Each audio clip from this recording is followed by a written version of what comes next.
Right. So today we're diving into a world where AI like actually starts to understand information, not just process it. Yeah. We're talking about ontology and graph databases.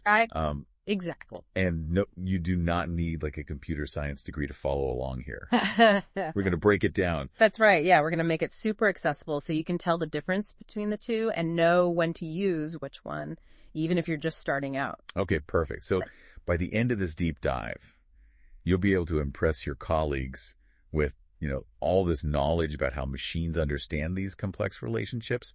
Like think about legal documents or, how Netflix gives you those like eerily accurate recommendations. Yeah, it really is fascinating how it works. Yeah. And it all boils down to relationships. The world isn't just a bunch of like random things. It's, everything's connected. Okay, I'm with you. So like, how do we teach a computer to see those connections like we do? That's where ontology comes in. And it's basically like creating a map of knowledge. So let's say we're trying to teach an AI about maritime shipping. Oh, yeah, I've seen that example a lot in the research. Yeah, it's a classic example. Okay. So an ontology would define what a container ship is, what properties it has, like cargo capacity, and how it relates to other things in that world, like ports or other types of ships. Okay, so it's not just like dumping a bunch of data into a computer. It's about defining those connections in a way that makes sense, kind of like a family tree, but for information. Exactly. Yeah, and that's what makes it so powerful because ontology allows for what we call logical deduction. Ooh. Which is like teaching a computer basic reasoning skill. So it's more than just connecting the dots. It's like actually understanding what those connections mean. Exactly. So for example, if our ontology says that all very large container ships are a type of Panamax ship, and Panamax ships can't fit through the Suez Canal, right, then the AI can deduce that very large container ships also can't fit through the Suez Canal. Okay, like it's putting two and two together all on its own. Right. That's pretty impressive.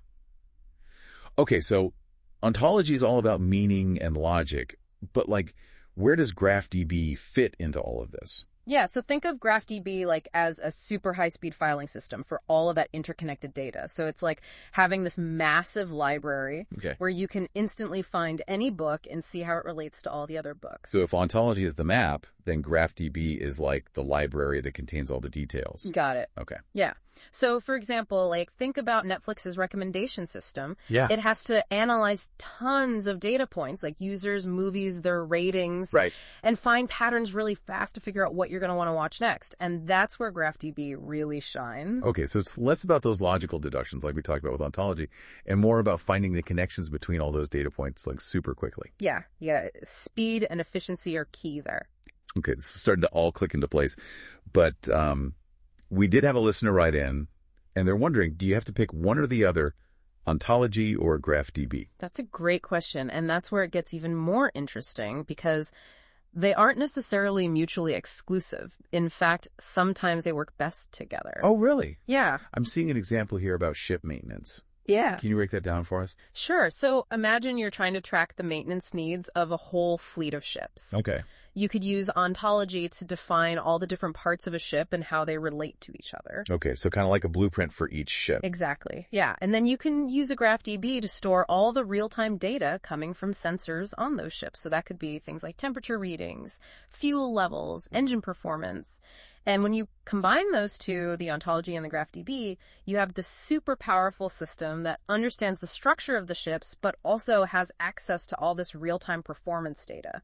So it's like having the instruction manual and like the live diagnostics all in one place. Exactly. That's really useful for something as complex as managing like a fleet of ships. Right. And that's just one example. This combination of ontology and GraphDB is being used everywhere, from healthcare to finance, anywhere you need to make sense of a ton of interconnected data. Oh, wow. Yeah. That's pretty cool. Yeah, it is. And it's only getting more powerful. Like we're seeing AI now being used to actually build ontologies and make GraphDBs even smarter. Wait, so it's like AI building AI that's kind of getting meta, isn't it? It is, yeah. It's like giving machines the tools to understand the world in their own way. Wow, that opens up a whole world of possibilities. But it also raises some questions for our listeners who maybe this is their first time hearing about ontology and GraphDB. Could we try to like simplify these concepts even more? Yeah, for sure. Sometimes the easiest way to understand something complicated is to see it in a different way. So let's think about like building a house. Okay. I'm intrigued. How do houses relate to ontology and GraphDB? So imagine ontology as the blueprint for the house. It defines all the parts, the walls, the roof, the doors, how they all fit together. It provides the structure and the logic. Okay, so it's like the master plan that guides the construction. Exactly, yeah. And then think of the GraphDB as the actual building materials. So the bricks, the lumber, the wiring, the plumbing. It's the physical thing that makes the blueprint real. Ah, I see. So the blueprint, the ontology defines the plan and the building materials. The GraphDB brings that plan to life. Exactly. And just like you need both the blueprint and the building materials to construct a house, many complex systems require both ontology and GraphDB to actually work. Okay, that's a really good analogy. It helps to visualize like how these two technologies work together. But let's switch gears a bit. We've been talking a lot about the technical side of things, but how do ontology and GraphDB like actually impact our lives, like on a personal level? That's a great question. And I think it comes down to this.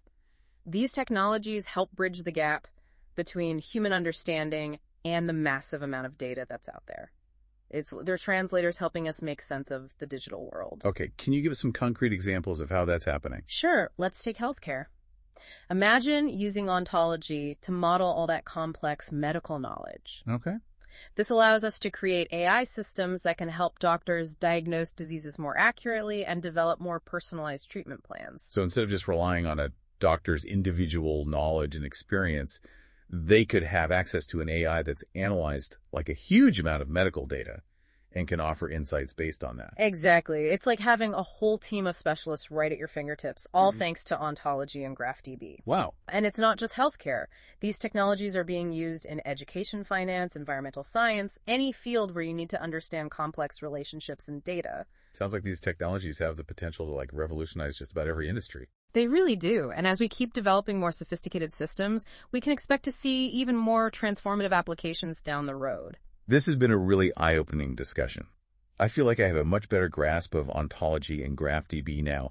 But before we wrap up, I want to make sure we're giving our listeners some concrete takeaways. Yeah, absolutely. I think the biggest takeaway is that these technologies are more relevant now than they've ever been before. They're not just abstract concepts. They're shaping the world around us in very real ways. So whether you're a tech enthusiast, a business professional, or just someone who's curious about the future, understanding ontology and GraphDB gives you a valuable lens to view the advancements that are happening all around us. Precisely. And maybe the most important takeaway is that this is really just the beginning. We're just scratching the surface of what these technologies can do. Yeah. It's a pretty exciting time to be alive for sure. Uh-huh. All right. As we wrap up this deep dive, I want to leave our listeners with one final thought. Mm-hmm. We've talked about ontology as like the map and GraphDB as the library. But what happens when those maps and libraries get so big and complex that even we as humans struggle to like manage them? That's a great question, and it leads us to one of the most exciting frontiers in this whole field, using AI to actually build and manage those ontologies and GraphDBs. So instead of us like painstakingly defining all those relationships ourselves, we can have AI do the heavy lifting. Think of it like having an AI librarian who not only organizes all the books, but can actually understand their contents and make connections that we might miss as humans. That's incredible. But wouldn't that take like a super advanced AI? I mean, we were talking about like understanding meaning and context, not just processing data. It definitely does, and that's what makes this field so challenging and so exciting. We're essentially trying to teach AI to think more like us, but we're making progress every day. Like, we're already seeing AI being used to extract knowledge from text, identify patterns in data, and even generate new hypotheses. So the lines between ontology and GraphDB might start to blur even further as AI takes on like a bigger role. Exactly. We might end up with systems that can seamlessly blend the logical reasoning of ontology with the data management capabilities of GraphDB. It's like we're building a bridge between the human world of meaning and the digital world of data. That's a perfect analogy, and that bridge is only becoming more crucial as we create more and more data every single day. This has been such a fascinating conversation. I feel like I've gained a whole new understanding of how AI is evolving. I'm really glad to hear that it's a field that's constantly changing, so it's important to stay curious and keep learning. Absolutely. Well, on that note, I want to thank you for joining us today and sharing your expertise with our listener. It was my pleasure. And to our listener, we hope you enjoyed this deep dive into the world of ontology and GraphDBs. We encourage you to check out the show notes for links to some further resources if you want to learn more. Until next time, keep exploring and keep asking those big questions.